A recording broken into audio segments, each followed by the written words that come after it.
اللہ سبحانہ تعالیٰ نے غذا کے اندر ہی علاج بھی رکھا ہے. یعنی غذا صرف ہماری بھوک مٹانے کے لیے نہیں ہے، صرف انرجی دینے کے لیے نہیں ہے، بلکہ اس کے ساتھ ساتھ ہمارا علاج بھی. تو جب آپ کبھی بیمار ہو اور کچھ کھانے لگے اور سمجھ نہ آئے کہ کھانا چاہیے نہیں، تو دعا کر لیا کرے کہ اللہ تعالیٰ اس کو میرے لیے غذا اور دوا دونوں ہی بنا. ٹھیک ہے، تو کوئی بھی فوڈ آپ کے لیے غذا بھی ہے اور علاج بھی ہے. کیونکہ ہم تو اپنی خواہشات کے پیچھے چلتے ہیں نا، یا پھر شبہات کا شکار ہوتے ہیں. ایسی باتیں بنی ہوئی، ان کی کوئی حقیقت نہیں. پھر جب زندگی کا ایک وقت آتا ہے جب ہمارا جسم جو بہت زیادہ اس میں ٹاکسنز ہو جاتے ہیں، وہ غلط غذا کھا کھا کے جب وہ اپنے اثرات چھوڑنے لگتا ہے، تو پھر ہم کہتے ہیں اچھا چلو پرہیز ہی کر لیتے ہیں. تو پہلے سے اگر کر لیں تو زیادہ بہتر ہے. ٹھیک ہے، تو اگر میں آپ سب کو یہ ہوم ورک دے دوں کہ اپنا بلڈ گروپ جانیں اور اس علم کو مزید تھوڑا سا حاصل کریں، تو اٹس انٹرسٹنگ اور اس سے فائدہ ہوتا ہے. پہلی بات، یہ پہلا اصول کلیہ قاعدہ یہ ہے کہ صحت کو نقصان دینے والی غذا سے پرہیز کریں. محمود بن لبید رضی اللہ عنہ سے مروی ہے کہ رسول اللہ صلی اللہ علیہ وسلم نے فرمایا، اللہ تعالیٰ اپنے بندے کو جس سے وہ محبت کرتا ہو دنیا سے اسی طرح بچاتا ہے جیسے تم لوگ اپنے مریض کو کھانے پینے سے بچاتے، اور کھانے کی صورت میں تمہیں اس کی طبیعت خراب ہونے کا اندیشہ ہوتا ہے. اچھا، کچھ چیزوں کی الرجی تو بہت معمولی ہوتی ہے، لیکن کچھ بہت سیویئر بھی ہوتی، تو اس کا بھی آپ کو پتا ہونا چاہیے، اور جس سے ایک دفعہ نقصان ہو جائے دوبارہ اس راستے پہ نہ جائیں. رسول اللہ صلی اللہ علیہ وسلم نے فرمایا، جب اللہ تعالیٰ کسی بندے سے محبت کرتے ہیں تو اسے دنیا سے اس طرح روکتے ہیں جس طرح تم میں سے کوئی اپنے مریض کو پانی سے روکتا ہے. بعض بیماریوں میں پانی پینا نقصان دہ ہوتا ہے، کسی کو معلوم ہے؟ معلوم ہے آپ کو یہ بات؟ کچھ عرصے سے ایک میل اور ایک ٹوٹکا ایسا ہر ایک کو سرکولیٹ کیا جاتا ہے جس میں پانی پینے کے فوائد بتائے جاتے ہیں، اور کہا جاتا ہے کہ 6 گلاس اور 8 گلاس اور 1.5 لیٹر اور اتنا پانی تو سویرے پی لیں اور پھر اتنا پییں اور اتنا پییں.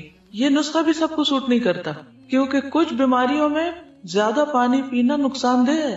کچھ ہے اندازہ آپ کو وہ کون سی بیماری ہو سکتی؟ کڈنی ریلیٹڈ، کیونکہ بعض لوگوں کی کڈنیز ویک ہوتی ہیں، پوری طرح فنکشن نہیں کرتی.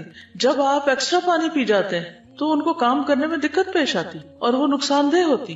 کچھ بیماری ایسی تھی جس میں صرف سپ پانی دیا جاتا ہے. بعض اوقات مریض کو پانی دیا بھی نہیں جاتا، صرف ٹھنڈی برف کو لے کے اس کو کہا جاتا ہے کہ اپنے زبان پہ لگا لیں، کہ پانی نقصان دہ ہے اس کے لیے. یس، وہ کہتی ہے میری خالہ کو 24 گھنٹوں میں 1 کپ پانی پینے کی اجازت ہے.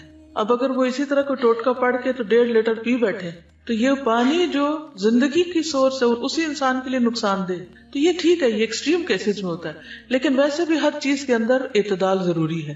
کچھ عرصے تک تو یہ تھراپیز آپ کو کام دیں گی، کچھ عرصے کے بعد پھر وہ آپ کے لیے الٹا مشکل کا سبب بنے گی. ایک اور چیز یہ ہے کہ جب پانی پیئے مثلاً تو ایک دم انڈیلے نہیں، انڈیلنے سے پرہیز کریں.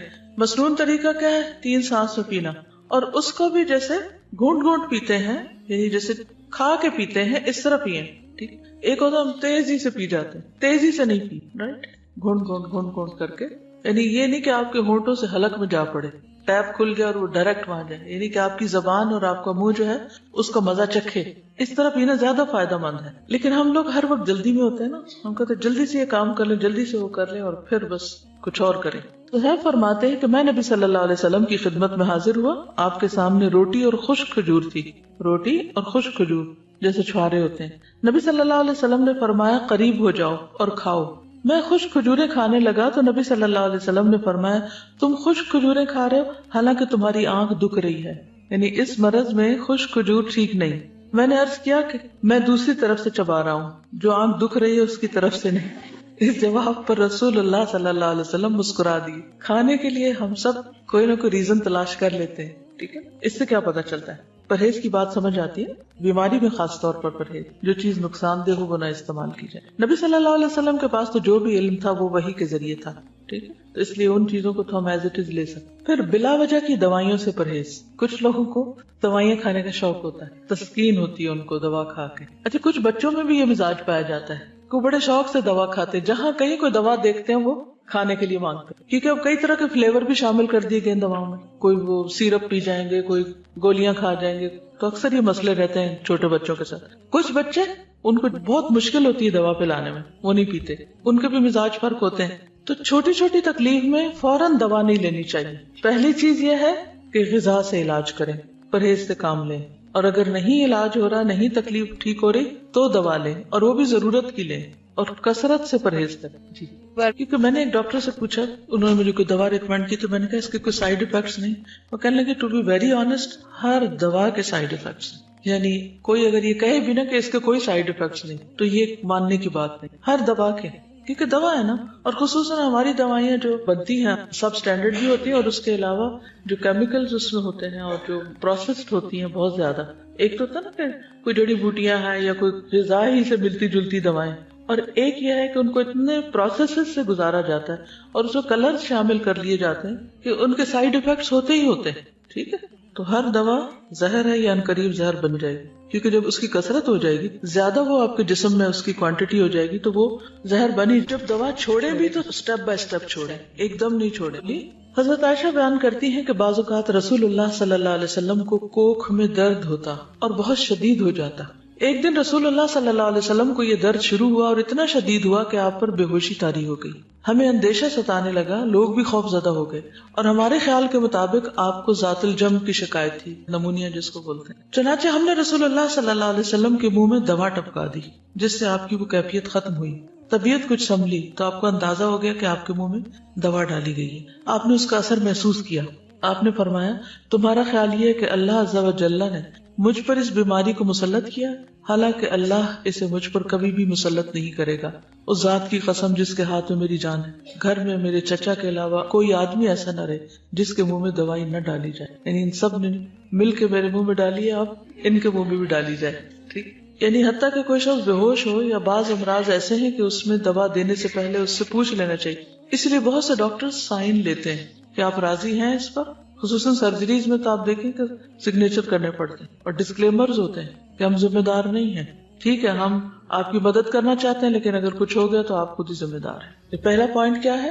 پرہیز علاج سے بہتر ہے. دوسرا, بلا ضرورت دوا سے اجتناب کی. ایک اور چیز یاد رکھیے, جب کسی بھی دوا کے کھانے سے کوئی ریئیکشن فیل ہو رہا آپ کو, آپ کے جسم کے اندر کوئی چیز ایسی محسوس ہو رہی یا اسکن پہ یا کسی بھی طرح, تو فوری طور پر پھر مزید کنسلٹ کر لینا چاہیے. پھر موسموں کے اثرات کا خیال رکھنا چاہیے. سخت سردی اور سخت گرمی کے منفی اثرات سے بچنے کے لیے ہر ممکن احتیاط اور پرہیز, گھر, لباس, خوراک, تمام چیزیں موسم کے تقاضوں اور ضروریات کے مطابق ہوں.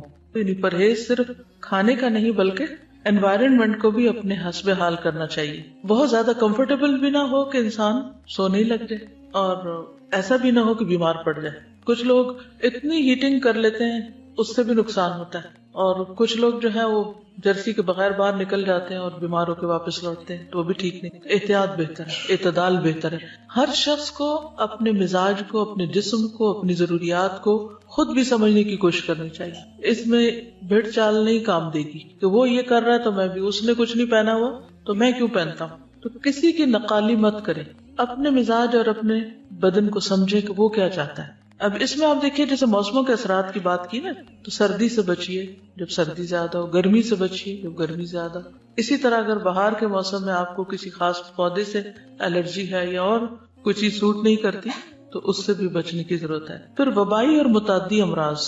متعدی کس کو کہتے ہیں؟ کنٹیجیس, جو دوسرے کو لگ جائے. جیسے فعل لازم اور فعل متعدی ہوتا ہے. متعدی کون سا ہوتا ہے؟ جو مفعول طلب کرتا ہے. تو اسی طرح متعدی بیماری وہ ہوتی ہے کہ جو ایک سے آگے دوسرے کو جا پہنچتی. امراض پھیلنے کے موسموں, خصوصاً برسات اور گرمی میں خصوصی حفاظتی تدابیر کرنا, مثلا پانی کے ذخائر صاف رکھنا, رہائشی علاقوں کے آس پاس مچھروں, مکھیوں اور دیگر کیڑے مکوڑوں کی امکانی افزائش کی روک تھام کے لیے ادویات وغیرہ چھڑکنے کا انتظام کرنا, اور اپنے تمام گرد و پیش کو حفظان صحت کے اصولوں کے مطابق ڈھالنا.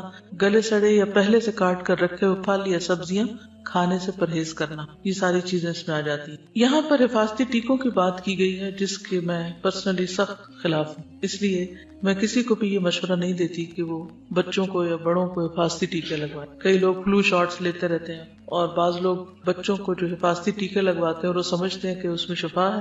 اگر آپ اس پر تھوڑی سی ریسرچ کریں تو آپ کو پتہ چل جائے گا کہ یہ بذات خود بچوں کے اندر کتنی ڈسیبلٹیز پیدا کر دیتے ہیں.